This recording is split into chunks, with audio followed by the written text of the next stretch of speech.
ඔයාගේ WhatsApp එකට නැත්නම් Facebook එකට Instagram එකට TikTok එකට දාන්න පුළුවන් හැම ආරක්ෂාවම දාලා තියෙන්නේ. ඒත් ඔයාගේ account එක රැක ගන්න බැරි වුණාද? සහ ඒව දැම්මට රැකිලා තියෙනවා කියලා ඔයා හිතන් ඉන්නවද? හරි එහෙනම් අනිවාර්යෙන් මේ වීඩියෝ එක බලන්න. අද කතා කරන්න ආවේ මේ අලුතින් ඇවිල්ලා තියෙන attack method එකක් ගැන. මේකට කියන්නේ කියලා. එතකොට දැන් මෙතන ප්‍රශ්නේ තියෙන්නේ මේකේ සරලවම කිව්වොත් ඔයාගේ 2FS කෙලින්ම ස්ටීල් කරන්න පුළුවන්. ඒ කියන්නේ ඔයාගේ ෆෝන් එකට ඔයාලා දන්නවා ඇති WhatsApp වලට ඔයාගේ කෝඩ් එකක් එනවා. ෆෝන් එකට ලොග් වෙද්දි ෆෝන් එකේ SIM එකට කෝඩ් එකක් එනවා. නැත්නම් ඔයාගේ ඊමේල් එකට වෙන්න පුළුවන්. ඔයා එක ඇතුල් වෙන account එකට අනුව ඔයාට කෝඩ් එකක් එනවා. එතකොට මේ කෝඩ් එක මෙයාලට පුළුවන් ඩිරෙක්ට් උස්සන්න. මම මේ ඔයාලට මේක ටෙක්නිකල් කතාව මම මේ ඔයාලට තේරෙන විදිහෙන් කියන්නේ. තේරුණාද? මොකද මේ ටෙක්නිකල් බහුබූත කියලා වැඩක් නැහැ නේ තේරුන්නේ නැත්තම්. හරි. එතකොට දැන් මෙතන වෙන්නේ සරලවම ඔයාගේ ඩිස්ප්ලේ එකේ පෙන්නන සම්පූර්ණ දේවල් පික්සල් බයි පික්සල් රීඩ් කරලා ඇටෑග් එකට අනිත් පැත්තෙන් අවුට්පුට් එක පෙන්නනවා. එතකොට කෙලින්ම ඔයාට ඔයාගේ තියෙන 2FA කෝඩ් එක ඒ වෙලාවෙම එයාට ඒ පැත්තෙන් යනවා. එතකොට එයාට පුළුවන් ඔයාගේ account එකට log වෙන්න සරලව. තේරුණාද? එතකොට 2FA එකක් ස්ටීල් කරනවා කියන ඔයා දන්නවා කොච්චර මේක. එතකොට මේක සපෝට් කරන්නේ දැනටත් Google Authenticator, එතකොට WhatsApp, එතකොට Signal, එතකොට ඒ වගේ ගොඩාක් 2FA යන platforms ඔක්කොටම මේක වැඩ කරනවා. ඒත් එක්කම තමයි මේක Google patch කරන්න try කරනවලු තාම patch කරන්න බැරි වුණාලු. හරි. දැන් මේ 2FA ස්ටීල් කරන සිද්ධිය ගැන කතා කරද්දී අපිට තව පොඩ්ඩක් පිටිපස්සට යන්න වෙනවා. පොඩි සාම්ප්‍රදායික තව ඇටැකින් මෙතඩ් එකක් තියෙනවා SS7 කියලා. මේකත් හැකර්ස්ලා පාවිච්චි කරපු ඇටැක් මෙතඩ් එකක්. එතකොට මේකේ වෙන්නේ සරලවම කිව්වොත් ඔයාගේ ෆෝන් එකේ සිග්නල් යන සිග්නල් සිස්ටම් එක මැනිපියුලේට් කරලා එහෙම කරලා ඔයාගේ 2FA එතකොට ඔයාගේ ජියෝ ලොකේෂන් එක ඒ වගේ දේවල් එක්ස්ට්‍රැක්ට් කරගන්න පුළුවන් සිස්ටම් එකක්. ඒක පොඩ්ඩක් ලොකු මෙතඩ් එකක්. ඒ වගේ මේක අදටත් යූස් වෙනවා.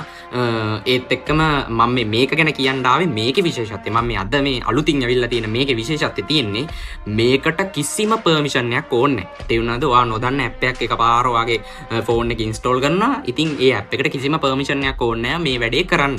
තේරුණාද? ඒක දැනට එළියට ලීක් වෙලත් ඉවරයි. ඒකේ සිස්ටම් එක කොහොමද වැඩ කරන්නේ කියලා. ඉතින් හැකර්ස්ලා තව මේක තව වැඩි දියුණු කරයි. ඉතින් අපිටත් හම්බෙලා තියෙනවා. අපිටත් තව ප්‍රොජෙක්ට්ස් ඇවිල්ලා තියෙනවා. මේවා කරන්න මේ විදිහට කරන්න කියලා. ඉතින් මම ඒකයි ඔයාලට දැනගන්න කිව්වේ මේ තව කොහොම වෙයිද දන්නේ නැහැ මේක. ඒ කියන්නේ දැන් මේක අලුත් අයිඩියා එකක් වගේ දෙයක්. ඒ කියන්නේ මිනිස්සුන්ට නිකන් මෙහෙම දෙයක් කරන්න පුළුවන්. එහෙනම් මේක අපි මේ විදිහටත් කරමු. මේ විදිහටත් කරමු කියලා තව කට්ටිය තව මොනවා හදයිද දන්නේ මේකේ. හරිද?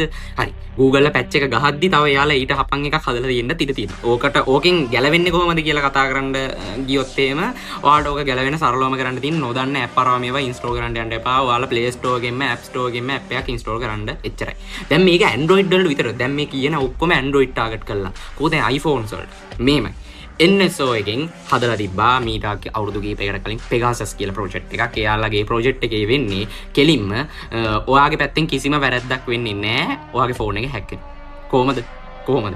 එයාලා මේ පැත්තෙන් ගෙවනවා චූටි මැසේජ් එකක්. ඒ මැසේජ් එක ඔයාගේ ෆෝන් එකට ඩිලිවර් වෙන්න විතරයි ඕන. තේරුණාද? ඒකට යාලා නම තිබ්බේ zero click කියලා zero click exploit එකක් කියලා. එතකොට මෙතන ප්‍රශ්නේ තියෙන්නේ මේකට ගොඩාම ටාගට් කරලා තිබ්බේ iMessage වලට සහ WhatsApp වලට. එතකොට iMessage කියද්දි ඔයාලා දන්නවා Apple devices. තේරුණාද? Apple devices. දැන් මෙතන තියෙන බය වෙන්න ඕන ප්‍රශ්නේ මේකත් නෙමෙයි. මොකද මේක NSO එකෙන් හදලා කියන්නේ ඉතින් හැමෝගේ මතයෙන් තියෙන්නේ නැහැ කියලානේ කියන්නේ. දැන් personal ඒ කියන්නේ private project එක දැන් එළියේ මිනිස්සු දන්නවා. තේරුණාද? එතකොට එළිය මිනිස්සු දන්නවා සහ ඒකේ වැඩ කරන සිස්ටම් එක ඒකේ පාවිච්චි කරන ටෙක්නොලොජි එක කොහොමද ඒක කරන්න කියලා එළියේ දැන් සමාජයට ගිහිල්ලා ඉවරයි. තේරුණාද? එතකොට මේකේ ප්‍රශ්නේ තියෙන්නේ දැන් මේ වෙද්දිත් හැකර්ස්ලා ඒක එයාලා ඇත්තටම ඒ විදිහ එකක් ඒ කියන්නේ එළියේ ඉන්න හැකර්ස්ලාට යූස් කරන්න පුළුවන් විදිහේ ඒ විදිහ එකක් ඒ විදිහම එකක් හදලා තියෙනවා. තව ඒකේ versions ගොඩක් තියෙනවා.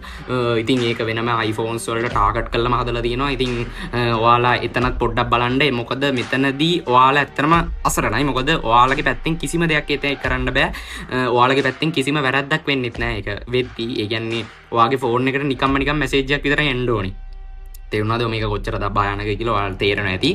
ඉතින් මේකේ ලොකු ටෙක්නිකල් ඩීටේල් තියෙනවා ගොඩක් මේ කතාවේ. මම මේ විදිහට සරලවම කියන්නේ ඔයාලට වෙන දේ තේරුම් ගන්න. මොකද මේක ෂෝට් වීඩියෝ එකක් නැතුව මේ YouTube වීඩියෝ එකක් නෙවෙයි.